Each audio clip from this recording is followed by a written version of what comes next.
बिस्मिल्लाहिर्रहमानिर्रहीम। अस्सलाम वालेकुम स्टूडेंट्स। जी बच्चे, आज हमारा टॉपिक है एवोल्यूशन ऑफ नर्वस सिस्टम, जिसमें हम दो तरह का नर्वस सिस्टम पढ़ेंगे। एक है डिफ्यूज्ड नर्वस सिस्टम, जैसा कि निडेरियन मसलन हाइड्रा हो गया, जेलीफिश वगैरह है, इनके अंदर पाया जाता है।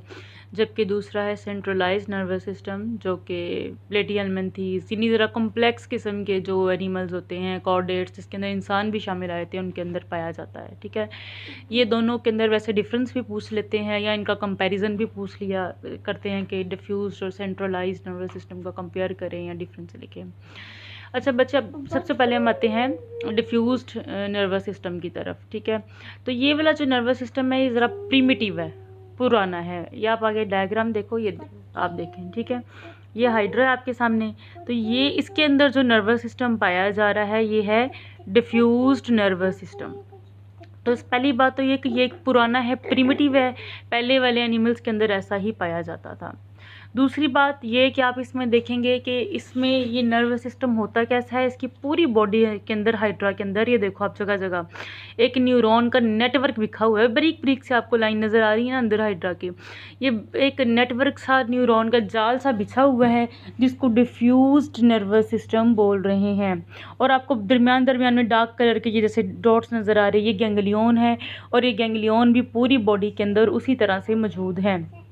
तो ऐसे नर्वस सिस्टम को हम डिफ्यूज़ कहते हैं, क्योंकि पूरी बॉडी के अंदर एक डिफ्यूज्ड नर्वस सिस्टम का एक जाल सा बिछा हुआ है।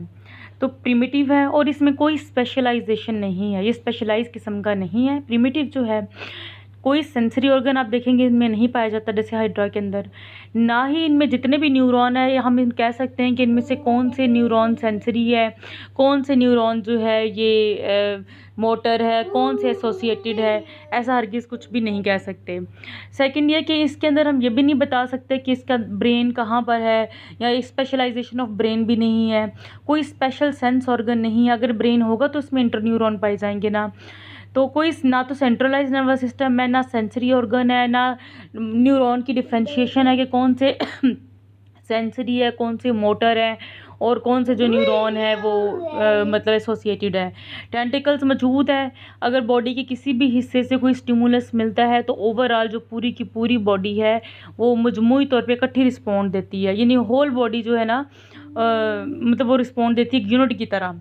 ठीक है, तो क्योंकि सारा इंटरेक्टिव है ना, और इसमें सबसे ज़्यादा रिस्पॉन्सिव जो है टेंटिकल्स हैं। तो नर्वस सिस्टम जो एक न्यूरॉन का नेटवर्क है, जो कि एक्टोडर्म और एंडोडर्म के दरमियान में एक जाल सा बिछा हुआ है, कोई हेड भी नहीं है इसके अंदर, स्पेशलाइज किस्म का। ठीक है, दूसरी किस्म के नर्वस सिस्टम पर हम आते हैं, जो है सेंट्रलाइज नर्वस सिस्टम, जो मैंने आपको बताया स्पेशल किस्म के एनिमल्स के अंदर पाया जाता है। अब आप इसमें देखो, ये प्लेन एरिया की मिसाल है। इसमें ये वाली साइड इसकी हेड है, इसको एक एंटीरियर साइड कहेंगे, इसको पॉजिटीरियर साइड कहेंगे। इसमें ये ब्रेन, एग्जैक्ट वैसा ब्रेन तो नहीं जैसे स्पेशलाइज किस्म का है, लेकिन प्लेन एरिया से ब्रेन फॉर्मेशन का आगाज़ हो गया था। इसमें ब्रेन है, इसमें से नर्व कॉर्ड निकल रहे हैं दो, इसमें लेटरल और लॉन्गिट्यूडनल नर्व कॉर्ड मौजूद है। तो जो न्यूरॉन ब्रेन तक पैगाम लेके आ रहे हैं वो सेंसरी हैं, जो वापस लेके इनमें से न्यूरॉन आ रहे हैं वो मोटर हैं, और जो ब्रेन के अंदर है वो एसोसिएटिव न्यूरॉन्स है, यानी डिमार्केशन है सेंसरी, मोटर और एसोसिएटिव जो न्यूरॉन है उनकी। ठीक है, एक बॉडी की साइड इंटीरियर है, एक पॉजिटीरियर है, और सुपरफिशियल नर्व नेट के अलावा एक जो कि एपिडर्मिस के अलावा है, एक और भी न्यूरॉन का नेटवर्क होता है जो कि पेरेन्काइमा सेल्स के अंदर एम्बेडेड होता है। ठीक है बच्चे, तो इसमें लॉन्गिट्यूडनल और सारे जो है न्यूरॉन्स जो है वो मौजूद हैं, गैंग्लियन भी मौजूद हैं जो कि ब्रेन के तौर पे अमल कर रहे हैं। डिफ्रेंशिएशन भी है, सेंसरी ऑर्गन भी मौजूद है। आप इसके अंदर देखो, इसकी बॉडी के इंटीरियर, जब बॉडी की इंटीरियर साइड बन जाती है ना, तो फिर उसमें सेंसरी ऑर्गन भी बन जाते हैं। तो इसकी बॉडी के इंटीरियर साइड पे सेंस ऑर्गन जैसे आइज़ हो गए या कीमो रिसेप्टर्स मौजूद होते हैं, जो कि हाइड्रा में मौजूद नहीं थे। इसके अलावा हाइड्रा के अंदर रिसेप्टर्स मौजूद नहीं थे, जबकि प्लेनेरिया के अंदर रिसेप्टर्स मौजूद होंगे, जहाँ से सेंसरी न्यूरॉन पैगाम जो है वो ब्रेन तक लेके जाते हैं। तो बच्चे, इन दोनों में जो डिफरेंस पूछ लेते हैं, कंपैरिजन पूछ लेते हैं, या ओवरऑल नोट भी पूछ लेते हैं, तो आपने दोनों की एक इनमें डिफरेंस दोनों की डायग्राम का भी आ जाता है जो आपने नोट करना है।